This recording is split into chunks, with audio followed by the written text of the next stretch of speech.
I've returned from a month-long trip and my roommate has moved all her things into my room and has been living there with no intention of switching back.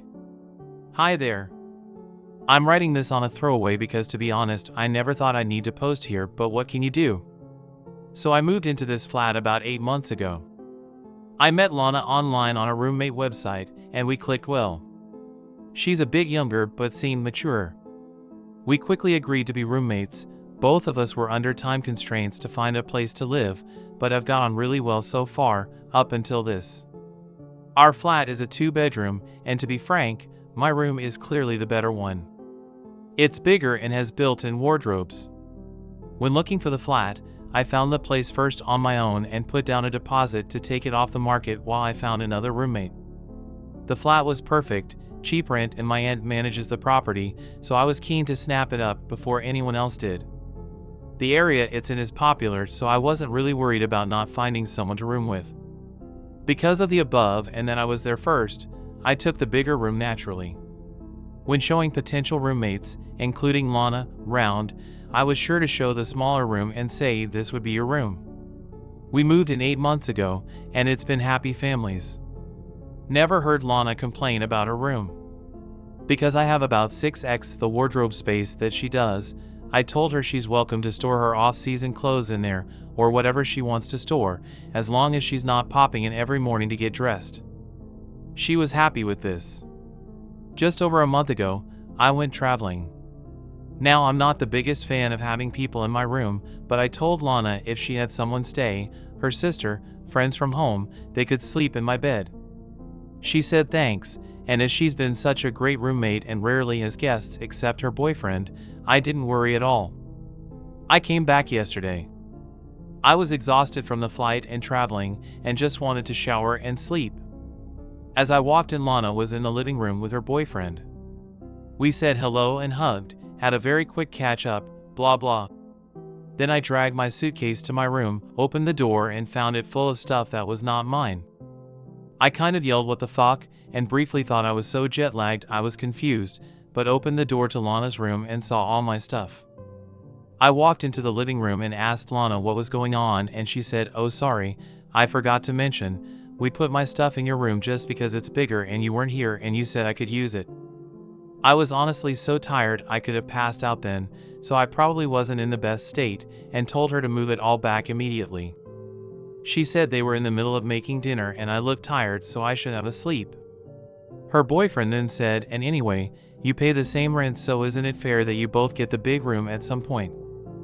I was getting really frustrated and could feel tears welling up, hysterical from lack of sleep, so I just said we'll deal with this tomorrow, and it's getting moved back, and then I went to sleep in not my room. I've woken up now and I'm so pissed off.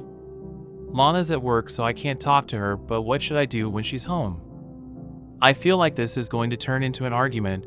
I don't think it'll be as simple as, "Okay, let's swap, now you're home."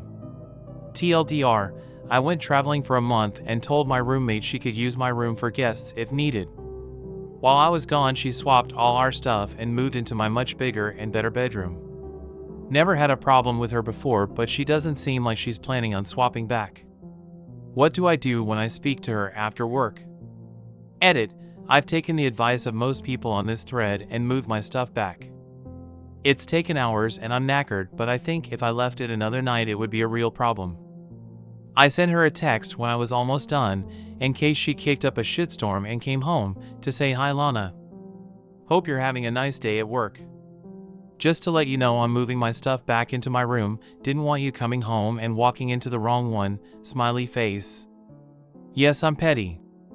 I'll be talking to her when she gets in because this is out of character for her, to the point of it being bizarre. She's never been anything but a model roommate, so I'm gonna give her a chance before we're Deniso. If she wants to be reasonable and have a chat about rent portions, I'm happy to do that. She's never had a problem with the rent before, and honestly I've never had uneven rent amounts in any place I've ever lived, whether I had a bigger room or smaller room, but a lot of people here are saying it's the norm, so I'm open to talking about it if she's not ridiculous. Edit 2, Lana should be home in a bit. I'll update when I can. Edit 3, hi everyone, I've got about 1 million messages asking for an update, but last night was a bit mad and I'm still pretty jet lagged, so sorry, but I went to sleep. Anyway, here we go. So as you know, I text Lana to tell her I moved my stuff back. She didn't reply to me, fine whatever, but she didn't kick off, so I figured we were okay. I told my aunt what had happened, who was as baffled as all of you, and I told her it was probably all sorted, just keeping her in the loop. I also told my boyfriend, who works about 5 minutes down the road. He offered to come round, in case Lana's boyfriend came round, but I told him not to because then we're ganging up on Lana. He insisted on going for a coffee with his mate a couple roads away in case we needed backup. Which is a bit ridiculous, but very cute of him. So I did get myself a glass of wine while waiting for Lana, not because I was nervous, I just like wine, and she came home. I was sat in the living room and gave her a very cold hi when she walked in. She sort of froze, bag in hand, and her eyes darted between me and my not her our bedroom door. She blurted, "Did you do it?" And I said, "What, move the rooms back?" "Yeah, of course," and her eyes went all wide and she dropped her bag and ran into the bathroom.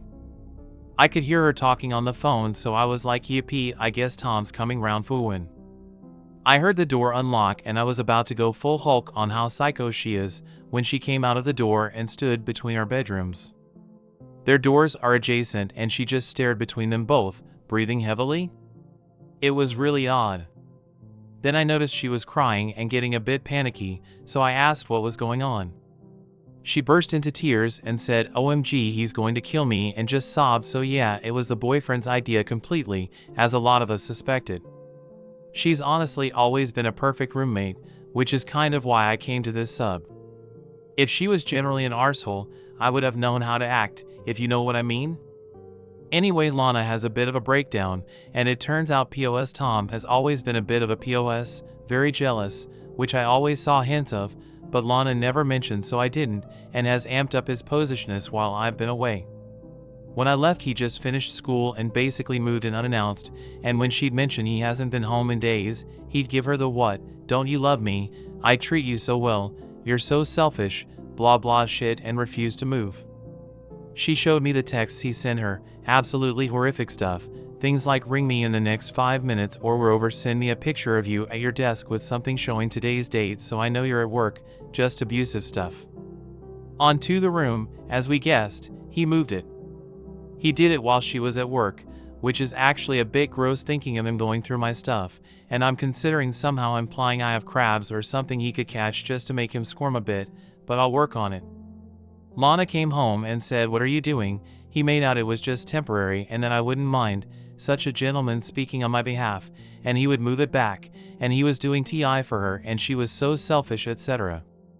When it got a few days before I came back, Lana suggested moving it back, and he completely denied. He said that and told her it was her idea to move it and he only did what she told him, but it's staying now or she'd be sorry. So basically Tom is a prick, and Lana sobbed and apologized and cried and I fed her wine.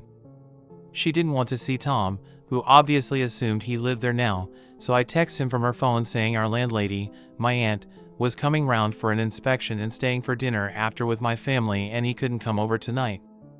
He sent a lot of begging, whiny texts, and then went on the offensive and called Lana a liar, so I rang my aunt, explained everything and had her write us a fake landlord email mentioning the visit and how she was looking forward to fajitas, because she's an absolute babe and I make good packet fajitas, which we forwarded onto Tom. He left her alone for the rest of the night, apart from a few texts. I'm not entirely sure what we do about Tom. Lana sounds like she wants to break up, judging from her crying and screaming, "I hate him, I hate him, I hate him," into her wine. I think she's scared to though. I checked with her and he doesn't have a key, so that's a relief. I've told my aunt everything and she said she is happy to ban him from the flat, but Lana would need OT break up with him first and get all that sorted. Thanks everyone for the advice. I know it wasn't the most popcorny update, but hopefully Lana will be okay, and we're going to be doing some girly shit this week and avoiding Tom, and yeah, God knows what will happen. Update 2 months later. Hi everyone. It's been a busy month since my last post and I logged back into this account out of curiosity and saw quite a few people message me requesting an update. So here we are. Sorry it took so long, but things have calmed down now. So shortly after my last post, Lana broke up with Tom. She was quite scared to do it, because he's a psycho, and it took 2 weeks between the last post and the actual breakup. During that time she didn't let him come round or see her. Luckily she remembered that Tom had never had chicken pox as a kid, so we pretended my nephew had caught chicken pox and had to stay with us because my brother's wife had never had it and couldn't risk getting shingles. It worked luckily, and he stayed away. She told her family and close friends about what he'd been like, in case he contacted them to get in touch with her, and lied about what happened, and then texted him saying she wanted to break up. Well, he blew the fuck up. Called her every name under the sun, switched back to apologizing and saying she was the love of his life, then said she'd never find someone like him, then he would die without her, then he wanted to kill her, then they were soulmates. It was insane. He started messaging me too, telling me I was an evil bitch who had ruined his perfect wife, LOLK then, and as predicted, her family and friends got messages too. We both turned our phones off to ignore it and just watched TV.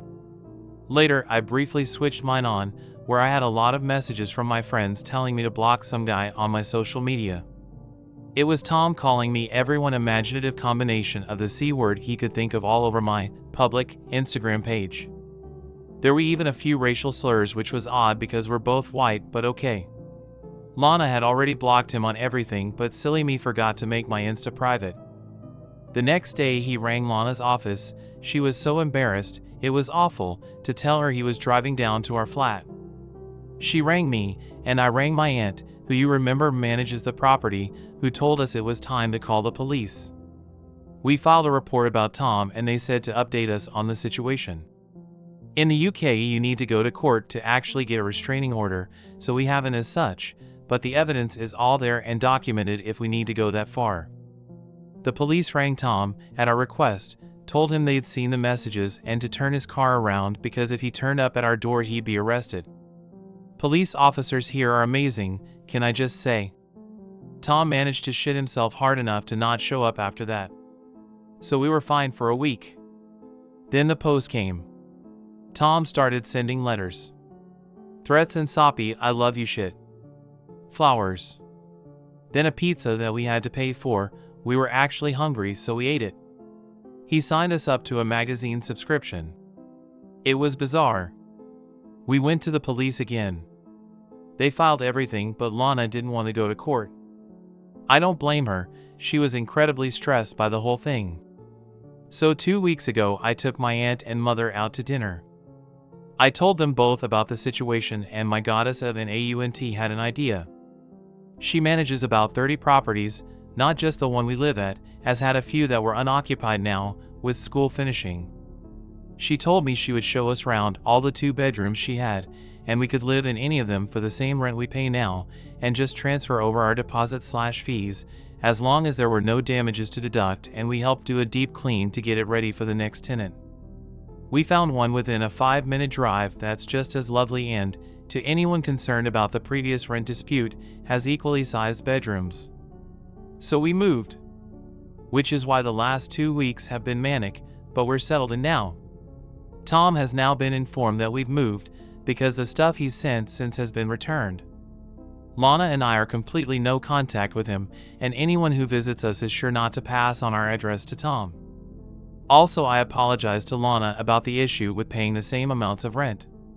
She said she had never had a problem with it, and said that's how she had always done it through uni and with other roommates. She refused to take any money from me, but I've decided I will be funding the weekly flat wine sessions for the future. It's been a long month, and even though my traveling tan has faded, things are great now.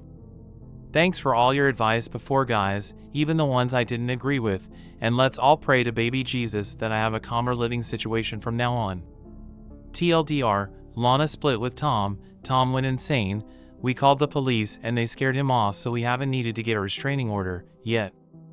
We moved to a flat nearby so he doesn't know where we live anymore, and we're slowly cultivating a flat wine collection, but quickly drinking it.